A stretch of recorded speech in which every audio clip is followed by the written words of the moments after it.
जय पंचसखा, जय ध्यान युग,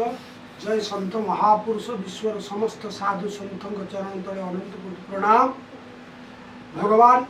परमात्मा आदि अंत नहीं, अनंत मूर्ति से प्रभु तांका चरण तले कोटि कोटि प्रणाम। पंचसखा धर्म दर्शन तत्व को लोकलोचन को आनिबा एवं तांकर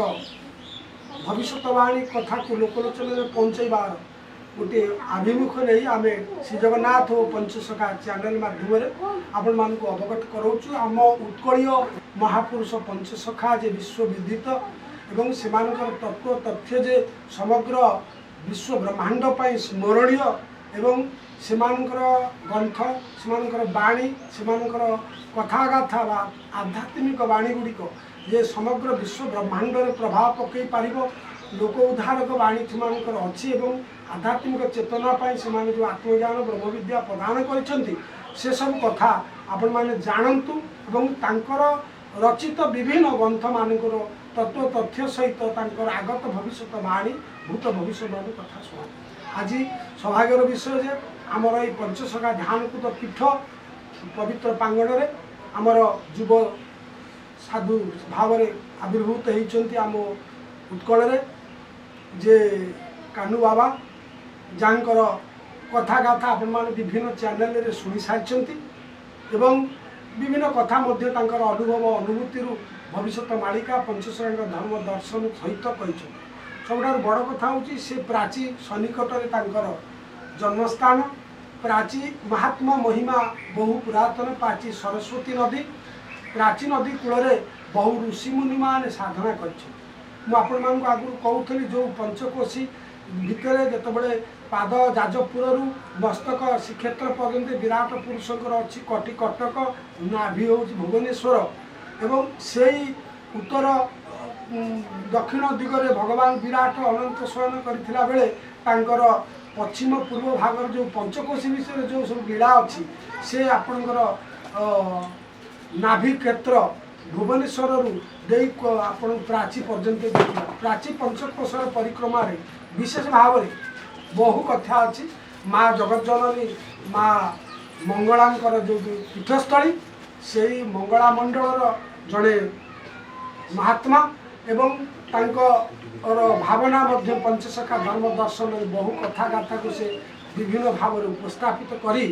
जनसाधारण प्रिय भार्जन हो पारी कथा गाथा मध्य मोर अनुयोगी एवं मुझर मोर पुत्रवत हेले मध्य शुद्ध जड़े सुजोग संतान हिसाब से आम बहु चैनल रे बहु वक्ता प्रवक्ता मानकर भविष्य प्रवक्ता मानकर बाणी शुणी बुझी ता भर अनन्य भाव में कानू बाबा बारी हो जाती कथार एक स्वतंत्रता अच्छी। तेणु सी ए पीठ को आसी आम स्वागत करुचु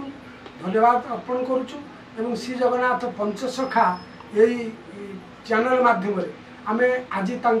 ठारू किछि कथा सुनिबार अभिप्राय रखुचु। विशेष भाव में प्राचीर महात्मा महिमा संपर्क में तांको बहु जिनिस जना अच्छी प्राची संपर्क में प्राची महात्मा संपर्क में से तांकर विभिन्न शास्त्र मत सहित भविष्यवाणी सहित जहाँ उदाहरण देवे आपण माने शुण। वर्तमान मु कानू बाबा को कहूची से तांकर वक्तव्य रखी।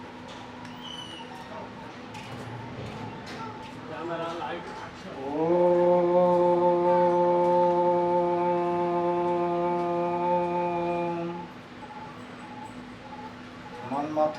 श्री जगन्नाथ मद्गुरु श्री जगत गुरु मदात्मा सर्वभूतात्मा तस्मै श्री गुरवे नमः। ओम वेदकल्पनिर्धस्य वेदांत कृतवितो निवृत्तं परमं ब्रह्म पंचसखा नमो नमः।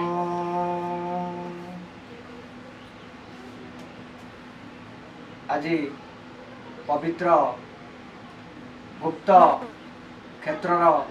जो पवित्र क्षेत्र ध्यानकूद आपण माने समस्त जानी विश्व दरबार में बर्तमान वंदित ये परम पावन क्षेत्र पंचसखा ध्यान क्षेत्र एवं मोर पार्श्व डाहाण पार्श्व जी अच्छा गुरुकल्प प्रेम सागर अरविदास महाराज पाद तले ए अधमर अनंत कोटि प्रणाम। ଯାହା ହଉ ଆମର ଅହଭାଗ୍ୟ ଆମେ ଆସି ପହଞ୍ଚିଛେ এই ପବିତ୍ର ପୀଠ ଧ୍ୟାନକୁଦ ଯେଉଁଠି ପଞ୍ଚସଖା ଧ୍ୟାନ କରିଥିଲେ। ଅନ୍ୟାନ୍ୟ ଗ୍ରନ୍ଥ 400-719ରୁ ଉର୍ଦ୍ଧ୍ୱ ଗ୍ରନ୍ଥରେ ମହାପୁରୁଷଙ୍କ କଥା ଲେଖା ଅଛି ଏ ସମ୍ବନ୍ଧରେ। ଯାହା ହଉ ଇଏ ପଞ୍ଚସଖାର ମୂଳ କ୍ଷେତ୍ର ଆଉ କହିବାର ଅତ୍ୟୁକ୍ତି ନାହିଁ। ଅଚ୍ୟୁତ, ଅନନ୍ତ, ଯଶବନ୍ତ, ବଳରାମ, ଜଗନ୍ନାଥ ଏବଂ ଶିଶୁ ଅନନ୍ତ ଏ ପଞ୍ଚସଖାର ମୂଳ ପିଣ୍ଡ ବା ମୂଳ କ୍ଷେତ୍ର ହେଉଛି ଯେଉଁଠି ଧ୍ୟାନ କରିଥିଲେ, ହେଉଛି ମୂଳ କ୍ଷେତ୍ର। ଏଇ ଧ୍ୟାନ କ୍ଷେତ୍ରର ଏଇଠୁ ଆରମ୍ଭ କରି ତାଙ୍କର ଧ୍ୟାନ ସୂତ୍ରରେ ସେ ପରମ ପାବନ ଜଗନ୍ନାଥ ମହାପ୍ରଭୁଙ୍କୁ ଦର୍ଶନ କରିଥିଲେ ଏବଂ ପଞ୍ଚସଖା ଦର୍ଶନ ସର୍ବଜନ ବିଦୃତ, ବିଶ୍ୱ ଦରବାରରେ ବର୍ତ୍ତମାନ ବିଦୃତ ଏବଂ এই ପଞ୍ଚସଖା ଦର୍ଶନକୁ ପାଥେୟ କରି ଅନେକ ଗ୍ରନ୍ଥ ରଚନା କରାଯାଇଛି ମହାପୁରୁଷଙ୍କର। ତନ୍ମଧ୍ୟରୁ ପ୍ରାଚୀ କଳ୍ପ, ପ୍ରାଚୀ ନିର୍ଘଣ୍ଟ, ପ୍ରାଚୀ ବଚସା, ପ୍ରାଚୀ ମାହାତ୍ମ୍ୟ ଏବଂ ପ୍ରାଚୀର ଅନେକ ଗ୍ରନ୍ଥ, ପ୍ରାଚୀ ନିରୂପଣ ଟୀକା, ମହାପୁରୁଷ ପ୍ରାଚୀ ସମ୍ବନ୍ଧରେ ତାଙ୍କର ପ୍ରାଚୀ ମାହାତ୍ମ୍ୟ ଗ୍ରନ୍ଥରେ ଟିପ୍ପଣୀ ଦିଅନ୍ତି ଏବଂ ସେହି ପ୍ରାଚୀ କୂଳରେ ଅନେକ ମଠର କଥା, ପୀଠର କଥା, ବଟରେ କଥା, କ୍ଷେତ୍ରର କଥା ସେ କହିଛନ୍ତି। ବ୍ରହ୍ମାଣ୍ଡେ ପ୍ରାଚୀତିର ସମ ଭୂତେ ବିଶ୍ୱ ନାହିଁ ଆନ, ସେ କୂଳେ ଯାଇ ତପ କର ଅନ୍ତେ ମୁଁ କତି କଳେବର। ତେଣୁ ସେଇ ପ୍ରାଚୀ କୂଳ, ପ୍ରାଚୀ ସନ୍ନିକୃଷ୍ଟ ସ୍ଥାନ ପଞ୍ଚସଖା ମାନେ ବାଛି ନେଇଥିଲେ କ'ଣ ପାଇଁ? ଯାହା ପୁରାଣ ପ୍ରମାଣ କରେ ଗଙ୍ଗା ଦେବୀଙ୍କ ଠାରୁ 120 ବର୍ଷ ପ୍ରାଚୀ ବଡ଼। ତେଣୁ ସେହି ପ୍ରାଚୀକୁ ଅନେକ ସାଧୁସନ୍ଥ ମାନେ ଆସିଛନ୍ତି ଉତ୍ତର ଭାରତରୁ ଏବଂ ତନ୍ମଧ୍ୟରୁ ବିଶିଷ୍ଟ ଉତ୍କଳୀୟ ପଞ୍ଚସଖା ସାଧକ ଯେଉଁ ପଞ୍ଚସଖା ଥିଲେ ସେ ପଞ୍ଚସଖା ମାନ ମାଳ ମାଳ ହୋଇ ଅନେକ ଭବିଷ୍ୟ ଗ୍ରନ୍ଥରେ ସେ ଲେଖିଛନ୍ତି। ସେହି ପ୍ରାଚୀ କୂଳରେ ଅନେକ ଲୀଳା ହେବ। କେଉଁଠି ଲୀଳାକୁ ଯିବ ନା ଧ୍ୟାନକୁଦ ଠାରୁ ଲୀଳା ଆରମ୍ଭ ହେବ। ଏଇ ଯେଉଁ ଆମେ ଯେଉଁ ପୀଠରେ ବସିଛେ ଇଏ ହେଉଛି ପବିତ୍ର ଧ୍ୟାନକୁଦ କ୍ଷେତ୍ର, ଉତ୍କଳୀୟ ବୈଷ୍ଣବୀୟ ପଞ୍ଚସଖା ମାନଙ୍କର ମୂଳ କେନ୍ଦ୍ର, ଯେଉଁଠି ସନାତନ ଧର୍ମକୁ ପାର୍ଥକ୍ୟ କରି ଜଗନ୍ନାଥଙ୍କୁ ଇଷ୍ଟକୁ ପାର୍ଥକ୍ୟ କରି ତାଙ୍କର ଲେଖନୀ ଚାଳନା କରିଥିଲେ। ସେହି କ୍ଷେତ୍ର ଠାରୁ ଆରମ୍ଭ କରି ଲୀଳା ଆରମ୍ଭ ହେବ ପ୍ରାଚୀ କୂଳରେ। ସେହି ପ୍ରାଚୀ କୂଳରେ ବ୍ରହ୍ମାଣ୍ଡେ ପ୍ରାଚୀ ତୀର ସମ ଭୂତେ ଭବିଷ୍ୟ ନାହିଁ ଆନ, ସେ କୂଳେ ଯାଇ ତପ କର ଅନ୍ତେ ମୁକତି କଳେବର। ବ୍ରହ୍ମାଣ୍ଡ ଭିତରେ ପ୍ରାଚୀ ଭଳିଆ ତୀର୍ଥସ୍ଥାନ ନାହିଁ, ସେହି କୂଳରେ ତୁମେ ତପସ୍ୟା କର ଅନ୍ତେ ମୁକତି କଳେବର। ସେହି ପବିତ୍ର କୂଳରେ ତପସ୍ୟା କରିଥିଲେ ଅନେକ ସାଧୁସନ୍ଥମାନେ ଉତ୍ତର ଭାରତରୁ ଆସିଥିଲେ। ତନ୍ମଧ୍ୟରୁ ପଞ୍ଚସଖା ମାନେ ଲେଖିଛନ୍ତି ସେହି ସ୍ଥାନ ପୁଣି ଉଛୁଳି ପଡ଼ିବ, ସେ ସ୍ଥାନ ମହିମା ଜାଣ, କଂସାରୀ କୁଦଟି ଗୁପ୍ତ ଯେ ପ୍ରମାଣ, ଅନନ୍ତ ଗାଦି ପ୍ରମାଣ। ମହାପୁରୁଷ ତାଙ୍କର ପ୍ରାଚୀକଳ୍ପରେ କହୁଛନ୍ତି ସେଇ ଯେଉଁ ସ୍ଥାନ ଅଛି ଗୋଟିଏ କ୍ଷେତ୍ର ଅନନ୍ତ ବାସୁଦେବ କ୍ଷେତ୍ର, ଯାହାକୁ ସେହି ଅନନ୍ତ ବାସୁଦେବ କ୍ଷେତ୍ର ଅଧୁନା ବର୍ତ୍ତମାନ କଣ୍ଟାପାଳ ନିକଟସ୍ଥ ଗୋଟିଏ ସ୍ଥାନ ରହିଛି। ସେହି ସ୍ଥାନରେ ଅନନ୍ତ ଏବଂ ବାସୁଦେବ ପୂଜା ପାଉଛନ୍ତି ଏବଂ ସେହି ସ୍ଥାନରେ ମଧ୍ୟ ହୁଙ୍କା ରହିଛି। ସେ ହୁଙ୍କା ସମ୍ବନ୍ଧରେ ମଧ୍ୟ ଶିବକଳ୍ପ ଗ୍ରନ୍ଥରେ ମଧ୍ୟ ପ୍ରମାଣ ରହିଛି ସେ ହୁଙ୍କା ସମ୍ବନ୍ଧରେ। ସେହି ସ୍ଥାନରେ ମହାପୁରୁଷଙ୍କର ଲୀଳା ହେବ ଏବଂ ସେହି ସ୍ଥାନରେ ଆମର ଅନେକ କଥା ଲେଖିଛନ୍ତି। ଏହି ପ୍ରାଚୀରୁ ଗୋଟେ ବାସୁଦେବ କ୍ଷେତ୍ର ଯେଉଁଟା ଅନନ୍ତ ବାସୁଦେବ କ୍ଷେତ୍ର, ସେ ଅନନ୍ତ ବାସୁଦେବ କ୍ଷେତ୍ରରେ ଅନନ୍ତ ଯୋଗମାୟା ରହିଥିବେ ଏବଂ ଅନନ୍ତ ଯୋଗମାୟା କ୍ଷେତ୍ରରୁ ଧ୍ୟାନକୁଦ ପର୍ଯ୍ୟନ୍ତ ତାଙ୍କର ଗୁପ୍ତ ଲୀଳା ଠାବେ ଠାବେ ହେବ ବୋଲି ମହାପୁରୁଷ ରଚନା କରିଛନ୍ତି। ତେଣୁ ଆଜି ଆମେ ଯେଉଁ ପୀଠରେ ବସିଛେ ହଜାର ହଜାର ଗ୍ରନ୍ଥ 519ରୁ ଉର୍ଦ୍ଧ୍ୱ ଗ୍ରନ୍ଥ ଏଇ ଆଜିପୁର ଏଇ ଧ୍ୟାନକୁଦ ନିକଟସ୍ଥ ଏଇ ଧ୍ୟାନକୁଦ ପୀଠ ବିଷୟରେ କହିଛନ୍ତି। ଏଇ ଯେଉଁ ଧ୍ୟାନ ପୀଠ ଏଠି ଯେଉଁ ପଞ୍ଚସଖା ଧ୍ୟାନ କରିଥିଲେ ଏଇ ଧ୍ୟାନକୁଦ ହେଉଛି ଅନ୍ୟତମ। ଏଇ କ୍ଷେତ୍ରର ମହାତ୍ମ୍ୟ ବର୍ଣ୍ଣନା କରିଛନ୍ତି। ସେହି ପଞ୍ଚସଖା ସାହିତ୍ୟରେ ପ୍ରାଚୀ ସାହିତ୍ୟ ଏବଂ ପ୍ରାଚୀନ ସାହିତ୍ୟ କେତେ ସଭ୍ୟତା ଚାଲିଯାଇଛି। ରୋମ ସଭ୍ୟତାଟା ଆରମ୍ଭ କରି ପେଶମ ସିନ୍ଧୁ ସଭ୍ୟତାଠାରୁ ଆରମ୍ଭ କରି ଇତିହାସର ସମସ୍ତ ସଭ୍ୟତା ପରେ ହଜାର ହଜାର 11ଟି ସଭ୍ୟତା ପରେ ମଧ୍ୟ ପ୍ରାଚୀ ସଭ୍ୟତା ଆଜି ବଞ୍ଚି ରହିଛି। ଯେଉଁ ପ୍ରାଚୀରେ ଜଗନ୍ନାଥ ମହାପ୍ରଭୁଙ୍କର ମୂଳ ସଂସ୍କୃତି ମା ପୀଠ ଅଛନ୍ତି ମଙ୍ଗଳା,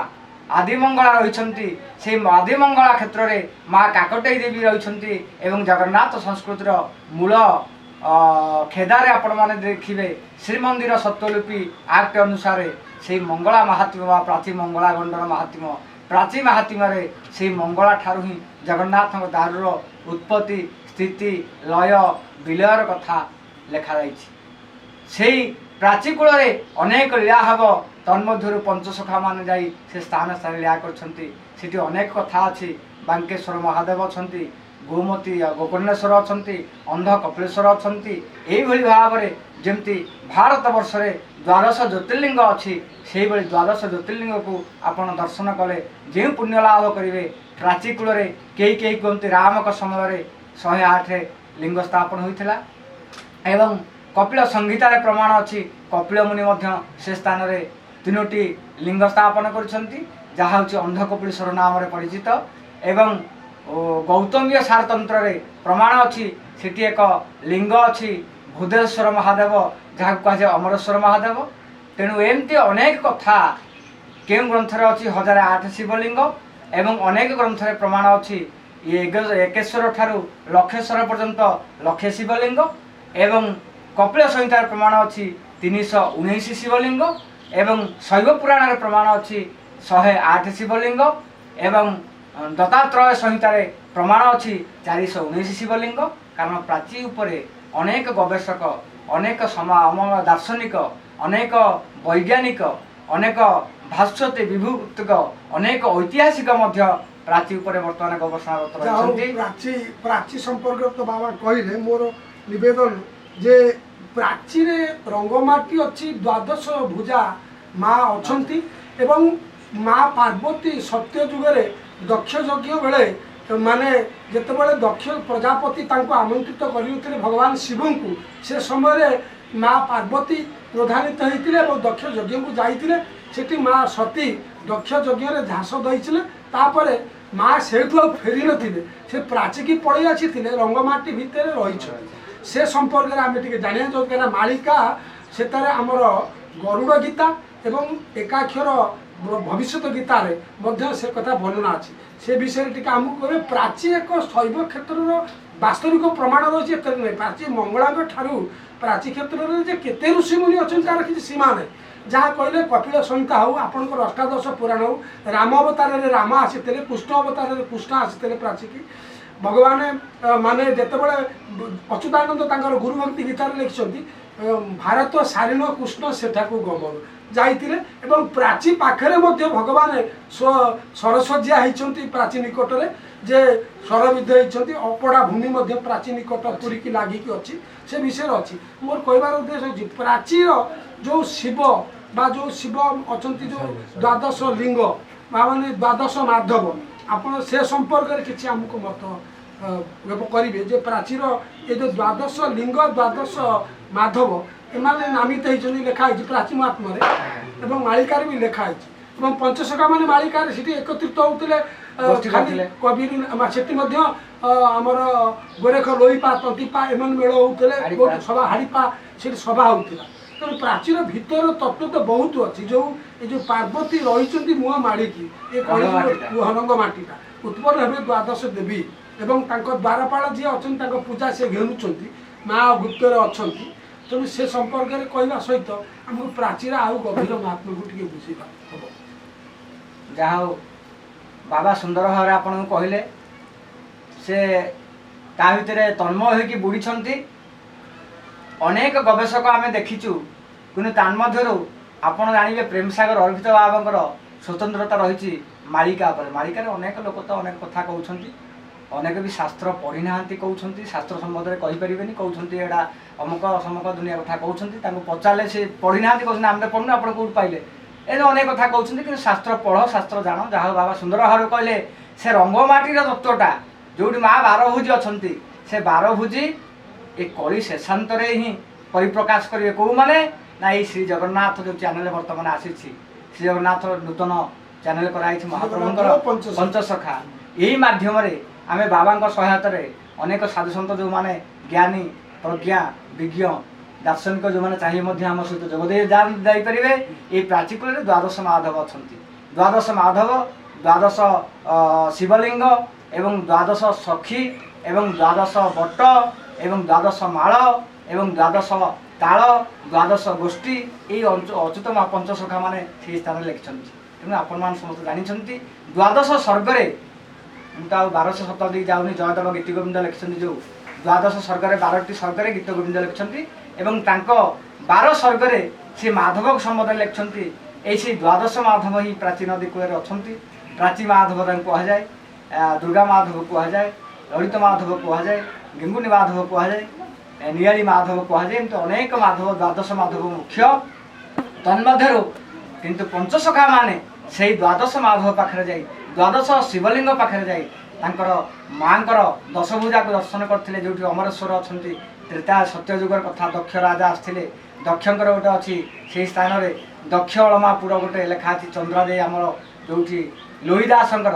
जो ग्रामर नाम हूँ 84 बा 84 गाँ बर्तमान रही से प्राचीकूल जो 16 पुओ माँ अच्छा से स्थान में आज प्रत्नतत्व विभाग माने अनेक बांफीर संधान पाई से जगह 84 बांफी अच्छी एवं पर मुहूर्त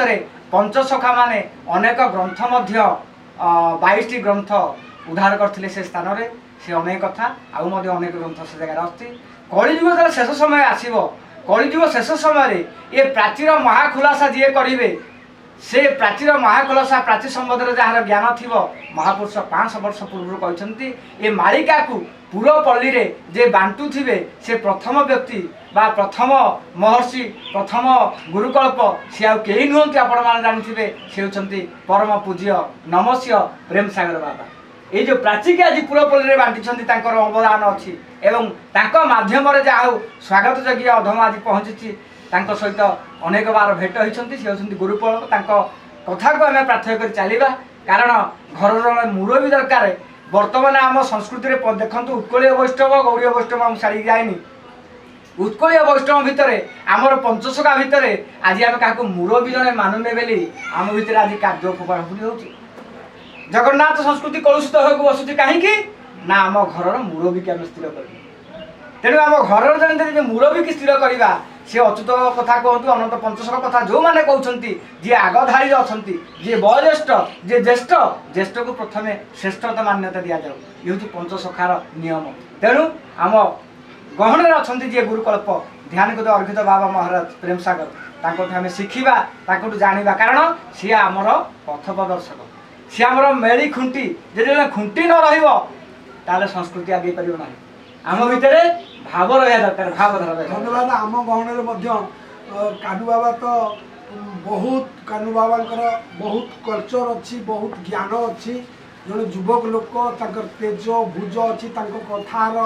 मार्मिक अच्छी अंतर्निहित कथा आध्यात्मिक चेतनार कथा एवं संस्कृति की भल पाइबार कथा प्रेमर कथा भावर कथा समर्पणर कथा संधानर कथा नम्रतार कथा भरी रही दी मत ना श्री जगन्नाथ पंचसखा चैनल आपण मानकु यही अपूर्व रूपी व्यक्ति मानकु आनिब संत महात्मा महामान को आनिकी उपस्थापित करने आगकू ये जो विकृति होउची जो मालिका को नहीं विचित्र वर्णना होइची एवं मालिका को नहीं जो हठ चमक होउची तार करिवे आम गहन सौभाग्य हेतु पंडित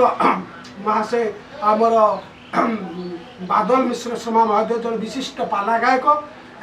जड़े शास्त्र दर्शनविति जड़े ज्योतिर्विति एवं सी जशवंत संपर्क 2 खंड ग्रंथ रचना करी भल सुंदर रचना करके माने प्रकाश कर ग्रंथ आनिकी एवं आम समयर जड़े युव पुराण सन्यासी आमर बंधु हिसाब से ये हाजीपुर ग्राम जन्म आम आमंत्रित करुँ ये मंच को आसवाई बर्तमान आम ठारू विपद कथा जय जगन्नाथ बर्तमान आम मंच आणुचु।